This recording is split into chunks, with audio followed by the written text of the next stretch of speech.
Hey everyone, let's talk about how we can add a second pair of eyes to our projects with visual testing. So who am I? I'm Colby Fayock. I'm the one hugging BB-8 and Kylo Ren over there. I work with the dev community as a developer advocate for Applitools.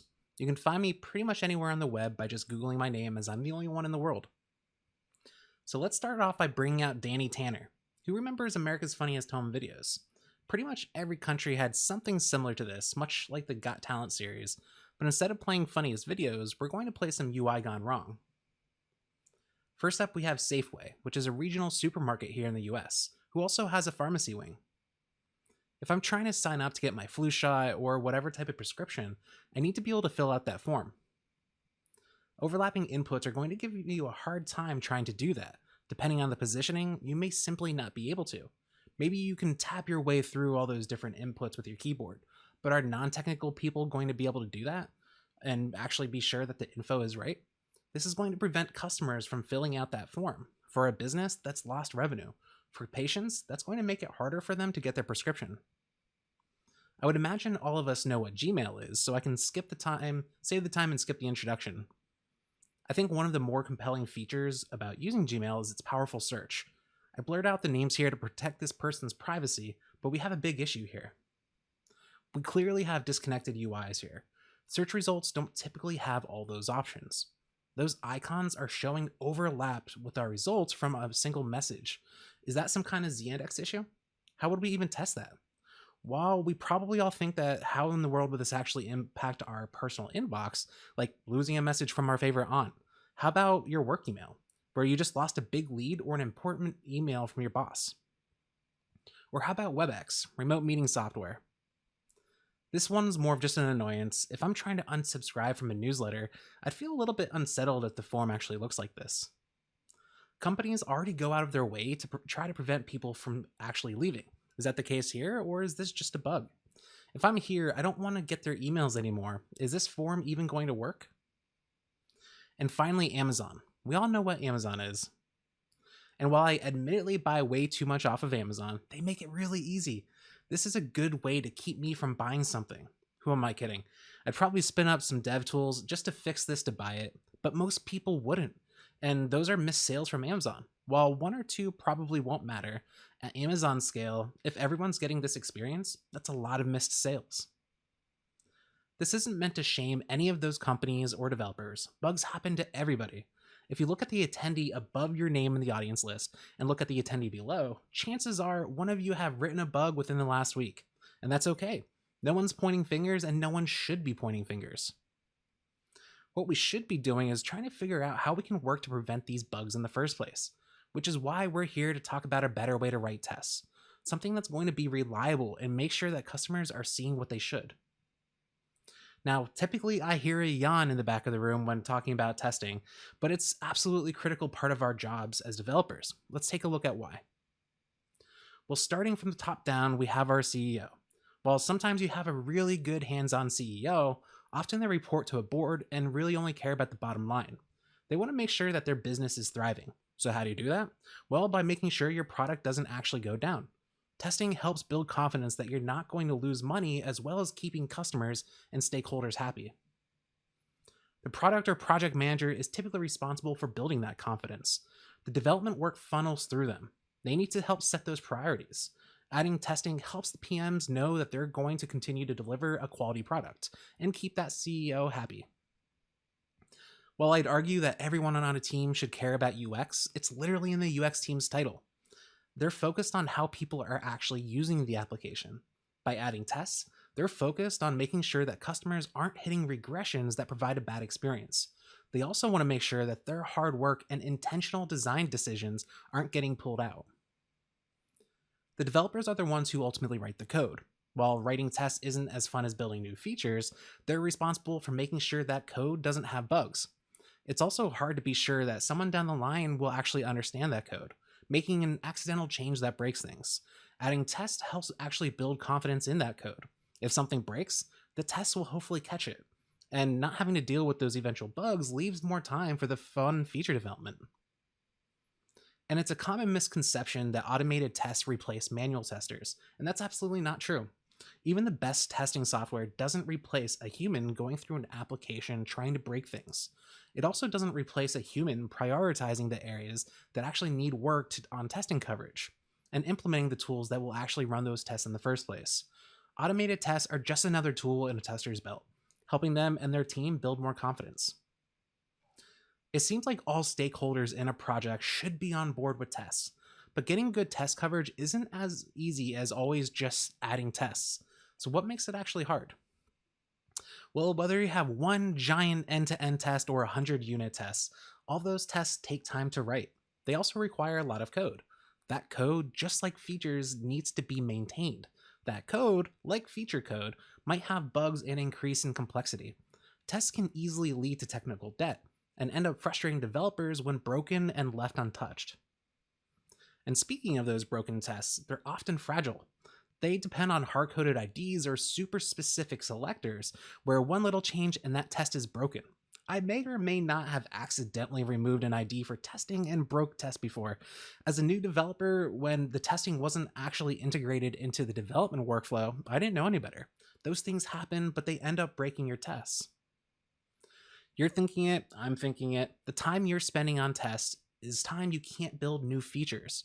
For developers, it's usually not as fun. I know that, but it's just as important to keep existing features working as it is to build new ones. Otherwise, you're spending more time refactoring that old code, trying to get it working again, which can be even less fun after a bug prevents your customers from shopping. But like this guy out in the mountains, we're all probably thinking the same thing. There's gotta be a better way. And before you go out and spend a weekend just in the mountains, just to think about your tests, spoilers, it's visual testing. So let's take a look at an example of what I mean. Well, if I have a form on my website, I hopefully have some tests that are set up for that endpoint, so that I always know when submitting form data to that endpoint that it's going to work. But as we can see here, testing that endpoint doesn't mean that it's actually usable. First, I want something to go through and actually fill out that form. I want to test each input in the browser. That will let me know that it's actually working for customers. I also need to know that beyond the inputs functionality that it's usable, and with a huge website, we might not have the time or resources to go through every single page, every single input manually, not to mention on every single device. Similarly, with Gmail, if I make a search, that endpoint to get my results might work, but is the UI actually working? I need to make sure that someone can actually click on those elements, or in this case, that someone can't click on those elements. But I want to make sure that someone can visit that first result. I also need to make sure, again, that my search results are usable. This is going to confuse the heck out of somebody. What buttons should they click? Are they going to accidentally delete an email if they try clicking that first result? Same goes for WebEx and Amazon's quantity selection. We need to be able to test these things the way that we as humans are actually using it. We need to literally give our tests a second pair of eyes. So let's start off with Cypress. Cypress is a JavaScript-based testing framework that tests real projects in the browser.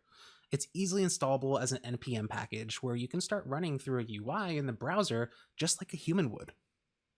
For example, if I wanted to log into my application, fill out the username and password, and make sure that someone can actually log in, I can do it with just a few lines of code. Like our Safeway example from earlier, I can use Cypress to fill out each one of those form fields and even hit the submit button and confirm that not only is the API working, but the UI is successfully taking that information and sending it.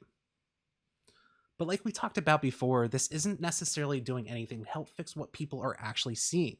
We need a way to give our tests vision, allowing them to see what the customers are actually seeing. And this is where Applitools comes in. Applitools is an automated visual testing platform, powered by AI, might I add, that automatically ensures you're maintaining a high level of quality for your apps. Back to our code example, we can add Applitools with the Cypress SDK, with just a few lines, and instantly get visual testing coverage. By running Applitools eyes on our project, you're using real images that show you what the users of your website or app are actually seeing. This is critical, where a broken image might not show up in a failed test, or an unusable form like before, but by using visual testing, you can make sure that you're catching all those user-facing bugs. But part of what makes Applitools awesome is not only that it's checking for differences, but that it's powered by AI. So to show a quick example of what this looks like, let's play a game of Spot the Difference. How many can you find here? I'll give you a few seconds. All right, I found 3 differences: the little hat logo, what's on the plate, and the ketchup top. Let's see how visual testing actually picks this up. Ooh, that's actually not looking that great. I thought visual testing was the savior. Well, you probably couldn't tell, but these pictures were off by just a few pixels because #browsers, meaning the entire image ends up being different. This is how a lot of visual testing platforms work.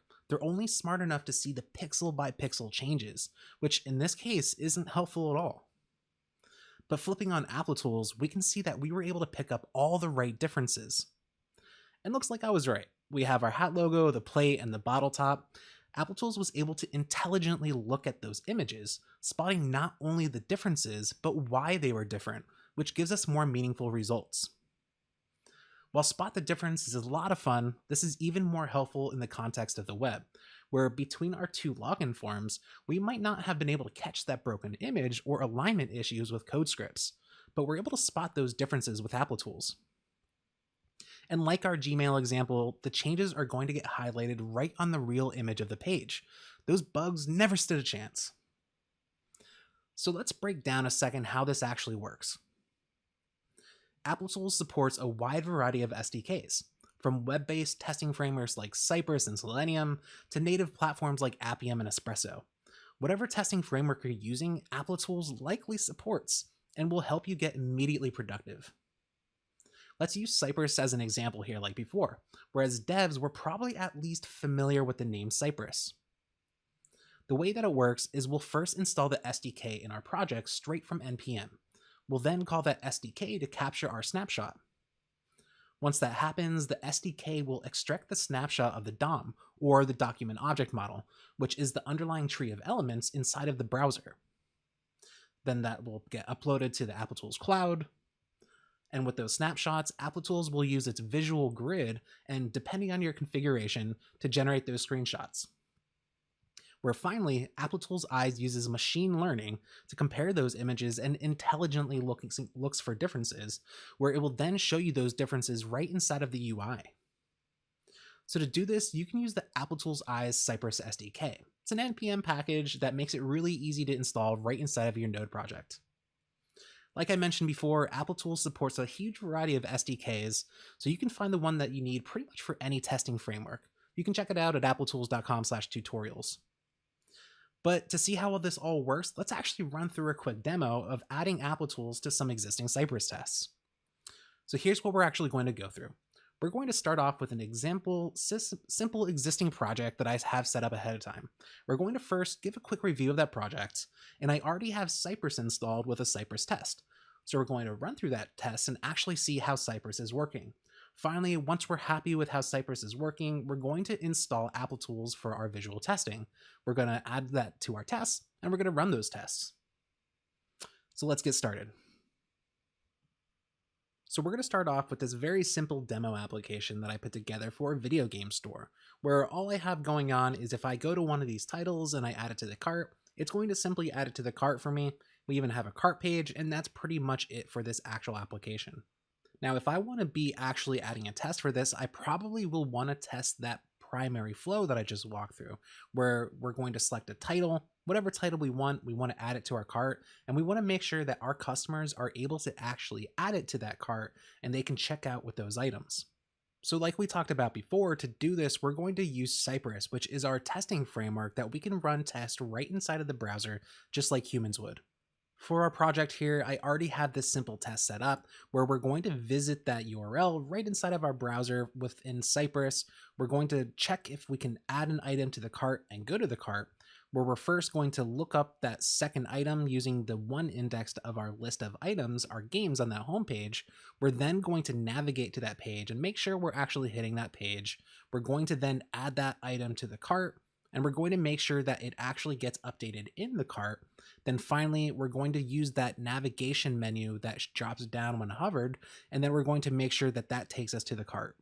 Now to see how this works, we can open up Cypress, where I'm going to open up this cart.spec.js, which in turn is going to use Chrome to actually open that up inside of a real browser and run that test right inside, just like we would be if we're clicking around. We can even see that if we scroll down through here, we can step right through every one of these actions where it grabs that item, it clicks through, and it's actually going to add that item to the cart, where we can see that it's working exactly as we expect it to. Now, as Cypress is actually going through this application, it's doing so programmatically using selectors and then click events to actually go through. So for instance, if I want to go through and hover over this element, I'm actually using the show method so that it's going to force that to be open, and then it's going to programmatically click that button. So like we talked about a little bit earlier, we're not actually testing what the people are seeing when they visit this application, where more often than not, we're going through and we're actually testing what's inside of the browser, but not what people are visually seeing. And to show an example of this, I created a separate branch of this demo where if I go over to my Hogwarts Legacy and I add an item to the cart, we can see that everything updated just as it normally would. But now if I hover over the cart, we can see that I can't actually click that checkout button. Now back inside of my code, I'm going to replace that URL, and let's see what happens when Cypress tries to run through, where as soon as I save that file, it's automatically going to try to re-go through those tests. Now, if I step again through those different steps, we can see that it does add it to the cart, but if we see here, we have that show button, and we're going to click that where I wasn't actually able to click it inside of the browser. So how can we actually add more power to our Cypress tests and take it to another level? So to do that, we're going to use Applitools, where specifically we're going to use the Cypress Eyes SDK, where we can install this package straight from NPM, just like any other node package, and we're going to be able to get the power of Applitools right inside of our existing Cypress tests. So back inside of our code, I already went ahead and installed the Eyes Cypress SDK. Now to actually get started, the way that the Eyes Cypress SDK works is it applies it as new commands right on the Cypress object. So we can use Applitools Eyes just like we would any other Cypress command. So we can start at the very top of our existing Cypress test, and I'm going to run sci.eyes open, and I'm going to pass in a configuration object where I'm going to pass in two things. First of all, an app name. I'm going to say video game store, and then I'm going to pass in a test name, which I'm going to call adding an item to the cart. So what we just did is imagine a camera lens, but the first thing we want to do is we want to actually open up the lens so that we can capture information. So first we have our eyes open. Now let's actually capture some information. So the first thing is, as we're going through this Cypress test, we're going to navigate to a product page so that we can make sure that we're actually visiting the right page. So first we can add a test for that, where we're going to say sci eyes check window, and we're going to pass in product page. Next, we want to check that when we actually add an item to the cart, that it's actually getting added to that cart. So I'm going to first copy that command, and we're going to see that when we actually try to see if that item is in the cart, I'm going to add another check window. We're going to say product page with cart item. And then finally, after we navigate to the cart, we want to check that again. So I'm going to add yet another eyes check window for the cart page. And then finally, once we're done with all of our different checks, we want to close those eyes, where we want to close our lens. Imagine putting a lens cap on your camera and make sure that we're capturing that information and we're setting it up to the Applitools cloud. So then we can run sci.eyes close. Now, if we head back over to our Cypress browser, we can see that it went through those exact same steps as it did the first time we ran the Cypress test. But this time it went through and it actually ran all those different checks that we added for Applitools, where finally it ran eyes closed and it sent all that information up to Applitools. Now, if I go back over to Applitools and actually log in, we can see at the top of our list, or it might be one if this is your first time running a test, we now have our new test where we can see all those different steps that we added when we were trying to add an item to the cart. And if we click through, we can see exactly what we were expecting, and we went through and added that item to the cart. Now back over to our existing project that has a bug, let's see what happens if we swap in that URL like we did with Cypress only, and see what happens when we run it through Applitools. So just like before, inside of our code at the top of our Cypress test, I'm going to swap that URL for that branch that I have with the visual bug. And when I save it, it's going to go through and run those Cypress tests automatically. But this time when I head back over to Cypress, we can see that we go through those exact same steps, but this time we can see that the test actually failed. And we can see here that it says that a difference was detected inside of our test. Now again, back inside of Applitools, if I click the refresh button, I can load in that latest test, and I can look and see that it's actually highlighting the difference as to what was actually changed and what that issue is inside of the application. Where before we weren't able to actually flag that we're getting this visual regression that's actually preventing people from checking out, but now with Applitools, we were able to flag that so we can make sure that our application is working as expected. Now, even cooler, if we want to actually try to determine what the issue actually is, we can head over to the root cause analysis, where if we select that highlighted area, we can see that the issue is because we have a z-index of 1 on this changed application, which is preventing our application from working as expected. But we know that this isn't what we want, so we want to actually fail this test. So I'm going to hit thumbs down and say, no, this isn't what I want. And I'm going to close, and we're going to try to run this again with the actual fix in place. So to do that, I'm going to simply revert back to our original URL and run those tests again, where now once our test is done, we can see that it's all green and it's actually going through, and we're able to correctly see that shopping cart.